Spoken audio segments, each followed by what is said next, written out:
toleransi, empati, dan sopan santun. Itu nama kebaikan tuh. Contoh.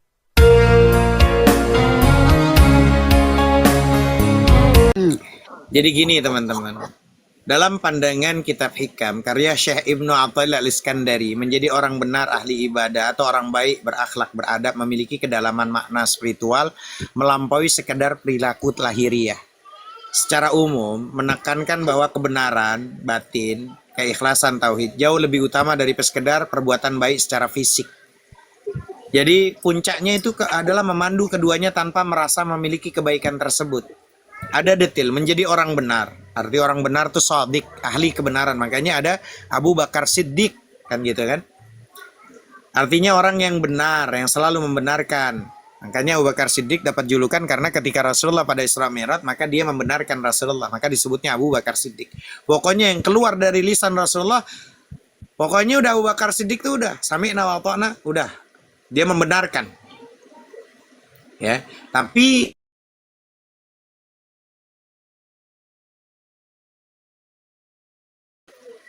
ini menurut versi, akan ada objektif, ada subjektif kan, gitu loh. Nah makanya di sini objektif gimana, subjektif gimana. Kalau kebenaran menurut ranah yang pribadi, benar menurut satu kelompok, golongan, individu, ya kan. Ada juga baik menurut golongan, baik menurut siapa, subjektif atau objektif. Kalau kata maaf, beribu maaf, seorang pencuri, baik itu kalau orang yang lagi dicolong, lagi dicuri, diem aja. Waalaikumsalam warahmatullahi wabarakatuh, Bunda ini. Baik, menurut dia baik. Tapi menurut orang lain. Kan itu. Penjahat, baik menurut dia kalau dia jahat. Enak kalau jahat sama orang, baik untuk dia, tapi untuk orang lain. Kan gitu. Maka harus ada ukuran baik dan benar itu. Jadi ada posisi nanti dalam, maka disinilah baik lebih berorientasi pada etika, lebih berorientasi pada logika, aturan, dan kebenaran faktual. Maka konsep baik, kebaikan moralitas atau etika, maka di sini ada definisi. Ya, baik itu berfokus pada perilaku, watak, dan nilai-nilai moral. Lalu nanti ada definisi sesuatu yang berharga, pantas, berguna, dan membawa manfaat bagi diri sendiri maupun orang lain. Nah, nanti ada edukasinya gimana? Menanamkan rasa tanggung jawab, kejujuran, kasih sayang, toleransi, empati, dan sopan santun. Itu nama kebaikan tuh. Contoh dalam pendidikan, mengajarkan anak untuk berbagi, membantu teman yang kesulitan, bersikap hormat pada guru, dan peduli pada lingkungan.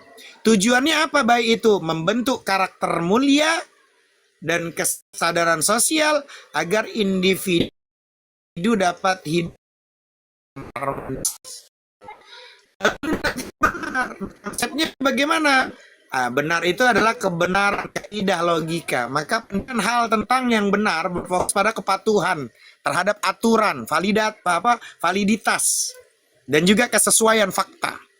Maka nanti definisinya tentang kebenaran gimana benar itu? Sesuatu yang sesuai dengan aturan, kaidah, hukum, norma, atau fakta yang berlaku. Fokusnya di mana nanti edukasinya nih? Pengajaran tentang kebenaran faktual, logika berpikir, disiplin, dan kepatuhan hukum. Kan begitu.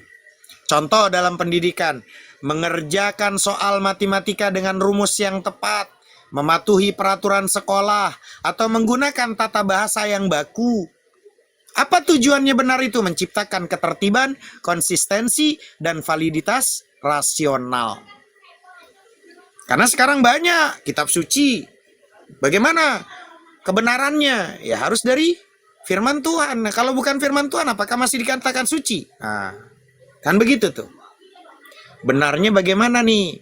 Nanti ada perbedaan detail baik dan vs benar tuh gimana perbedaannya? Secara mendalam, sesuatu yang baik belum tentu benar. Sesuatu yang baik belum tentu benar secara kaidah. Dan sebaliknya, yang benar juga belum tentu terasa baik. Paham sampai sini teman-teman? Paham. Baik, etik baik nih umpama nih. Etika moral sifatnya lebih dinamis, tergantung konteks sosial dan nurani. Oh, dia baik banget ya. Kalau ada orang tua dia nunduk-nunduk, baik kelihatannya. tapi belum tentu secara benarnya. Jangan-jangan dia nunduk-nunduk untuk posisi ngeledekin orang tua yang bongkok. Bisa jadi. Tapi belum tentu benar. Nah, benar itu logika aturan, sifatnya lebih kaku, objektif, berdasarkan norma atau data yang valid. Contoh khusus, memberi uang kepada pengemis di jalan, itu tindakan yang dianggap baik. Karena dia ada sosial empatinya. Tapi dalam konteks peraturan daerah tertentu, memberi uang di jalan bisa dianggap tidak benar karena melanggar perda ketertiban umum. Bisa jadi, betul atau tidak teman-teman? Iya kan?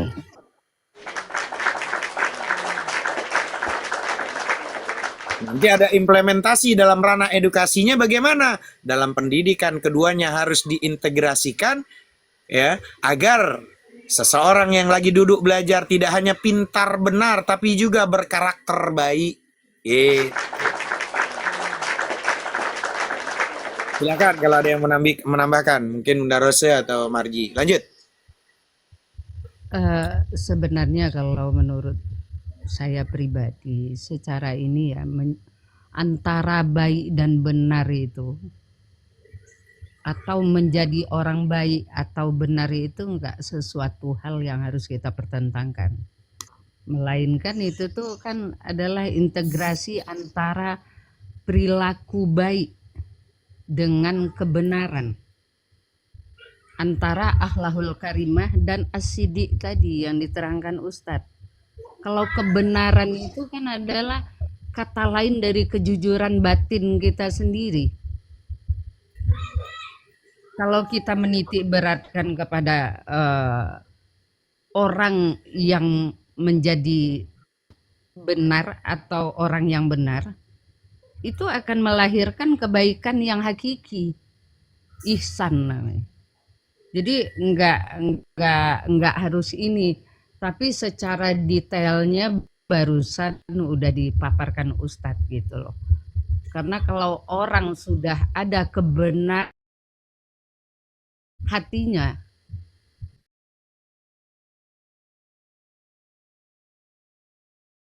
Ini diluruskan bahwa tindakan tersebut tidak baik dan juga tidak benar karena mengabaikan kejujuran. Betul nggak?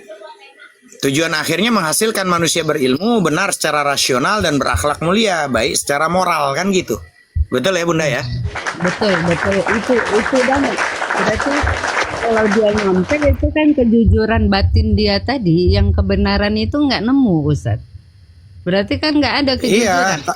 Nah, kalau nggak ada Kalau kejujuran, menurut dia sih baik Bunda, baik. Karena nih temannya bantu nyontek, baik.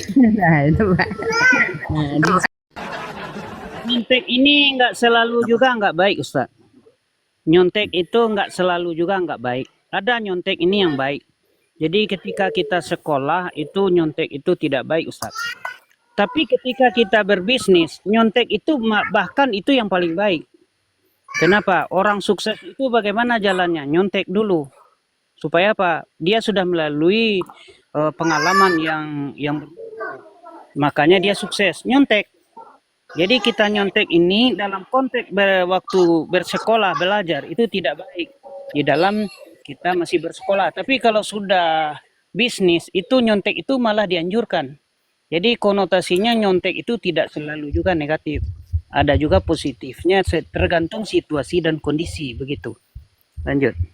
betul. Kalau Bang Jon. begitu lebih tinggi nggak apa-apa Bang. Ada lebih tinggi edukasi dari saya. Bahkan ada seorang guru bilang, Ustadz, ya dia bilang katanya nyontek itu nggak bagus Ustadz, itu satu kejahatan. Tapi saya bikin nyeleneh. Kok kalian bilang seorang ustadz, seorang kiai bilang nyontek nggak baik? Tahu nggak? Pertanyaan alam kubur itu aja udah dibocorin. Pertanyaan alam kubur itu udah dibocorin itu sama kiai-kiai. Kan berarti kan itu udah nggak bener itu. Jangan cuman Rana dicontek dari posisi yang tadi. Ya? Betul. Pertanyaan alam kubur itu udah dibocorin, berarti kan nyontek nggak? Iya kan? Gini Bang Jon, sedikit izin Ya. Ustadz. Betul apa yang Bang Jon sampaikan, tetapi ini kita kan memandang kebaikan itu dengan kebenaran itu dari segi secara global. Tapi masalah Iya. mencontek tadi, mencontek itu dalam perspektif apa, dalam konotasi apa, kan ada bagian-bagiannya. Barusan kita itu kan membahas secara global, secara Iya. umum. Nanti baru kita lihat ke aspek-aspek mana gitu. Ya kalau berbisnis, berusaha, ilmu segala macam itu kalau nggak nyontek kita dari mana toh? Ya. Iya, benar. Nah, dari situ. Gitu, Bang John. Dengan inamal a'malu biniat.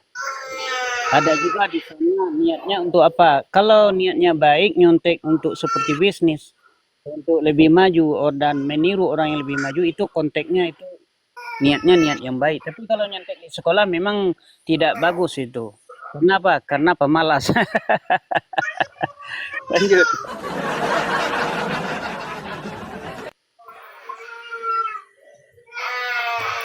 Kalau Ya.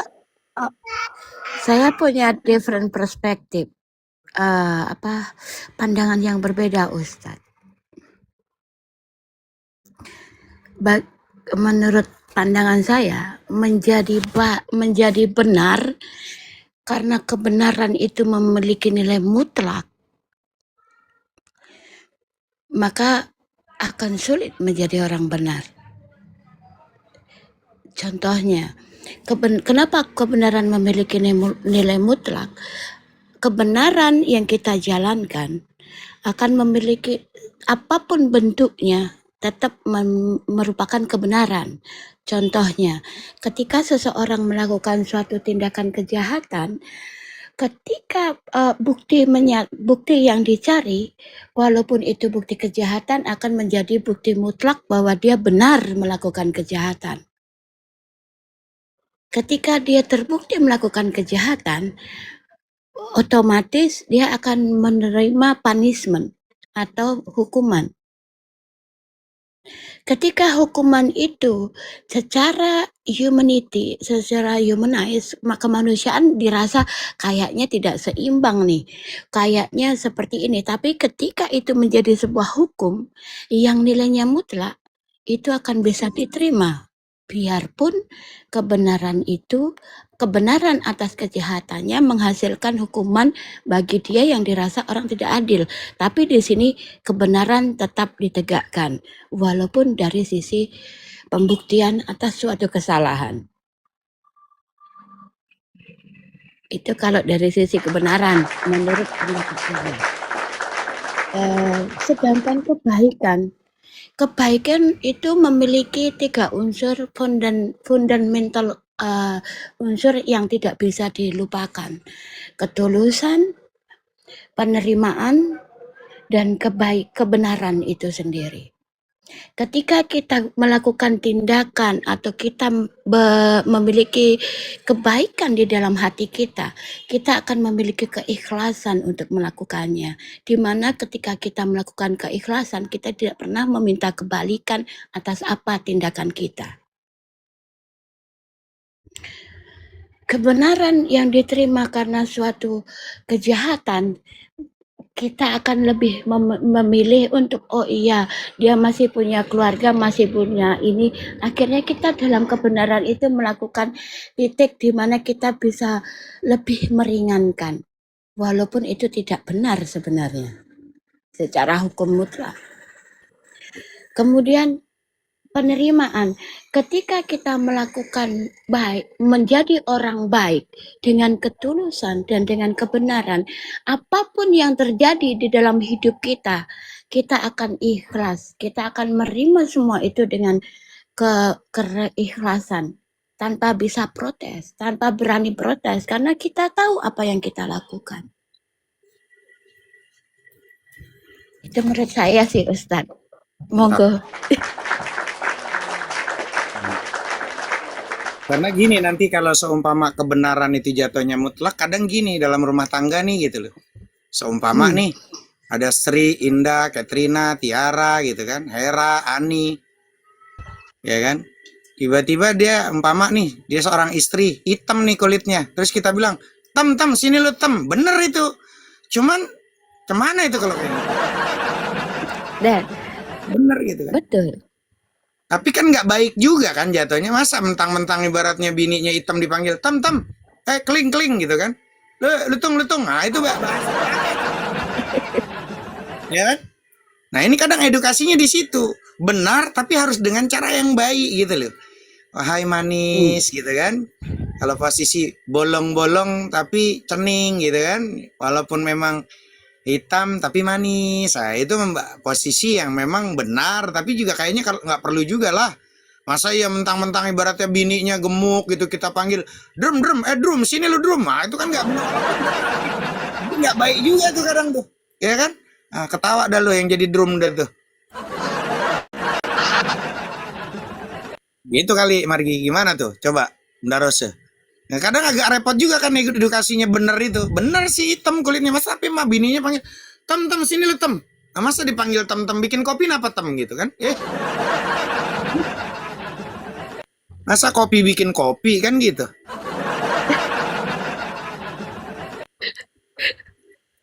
Ketawa kan lu Margi? Orang benar, kita bukan mengkaji tentang kebenaran, tadi udah dibahas sama Ustadz sama Marci ya. Secara apa ini, orang benar ini sebenarnya secara Islam, kalau kita pahami kan mereka yang hidupnya sesuai dengan kebenaran ilahi, ada ketulusan, kejujuran, istiqamahan di dalam batin dia, hati nurani dia. Ya, fokus dalam kebenaran itu sebenarnya itu kan penyucian jiwa atau tazkiyatun nafs yang sering disebut oleh Ustadz. Penyucian jiwa itu dari mana? Dari syirik khafi atau tersembunyi, ria, dan penyakit-penyakit hati yang tersembunyi. Dan itu akan membayang, mengapung ke permukaan bagi orang yang bisa membacanya. Jadi secara ini ya, orientasinya itu kan kebenaran sejati itu menyatukan hati dengan kehendak Allah. Kalau ini bilang ya, menyatukan hati kita secara keseluruhan.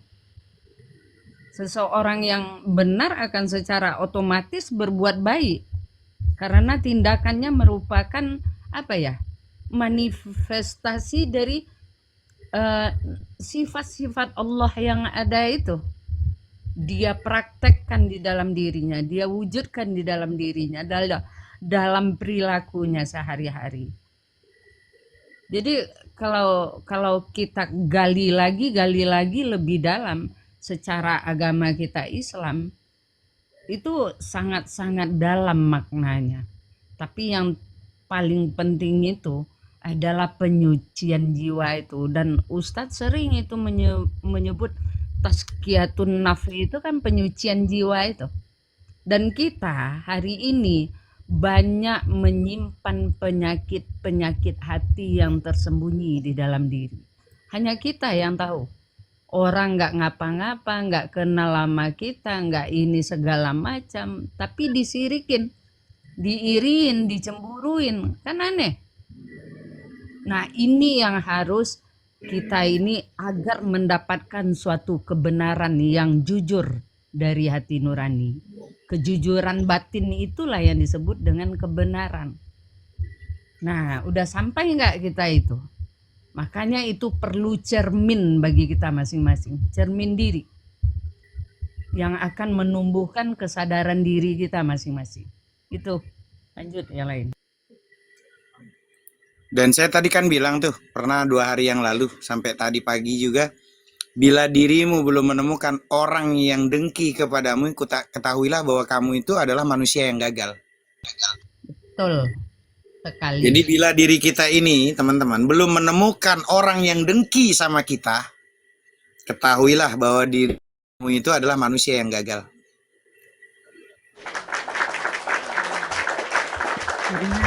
Karena stagnan berdiri di situ nggak ada tantangan ya Ustadz. Ya, jadi kalau ada teman-teman nanti lo Indah ya, Sri atau Hera atau Tiara atau Ani punya laki, Ya. Tuh, ini suami gue nggak ada yang demen. Suami gue ini apa celaka apa gimana, apa jelek banget kok gue nggak ada yang gitu. Tapi kalau ada yang suka sama suami lu beruntung, berarti suami lu ganteng kan gitu. Ntar udah pendek pesek ya kan, udah pendek pesek gitu kan, pokoknya udah amburadul ya semuanya, dah top deh, markotop gitu loh. Jadi siapa yang mau demenin sama laki lo, itu harusnya lo yang mikir. Ini gue kayaknya salah nih sama laki nih gitu kan, apa Bunda Rose gue ngomong gitu betul kan? Ya harusnya lo Betul, bersyukur. betul. Iya, kalau saya bersyukur kalau suami banyak yang suka itu berarti pilihanku tepat nih. Karena banyak penggemar buktinya kan gitu. Berarti apa itu? Berhasil jadi laki, berarti lo ganteng gitu Iya. loh. Berarti kita juga berhasil loh jadi istri karena merubah suami kita menjadi seseorang yang banyak digemari orang lain. Gitu. Iya. Nah, itu salah satu dari meningkatnya bumbu-bumbu cinta itu. Itu karena ada tantangan dari luar itu, dari perempuan lain, dari laki-laki lain, Ani. Lain pula itu seninya, nikmatnya gitu. Nah,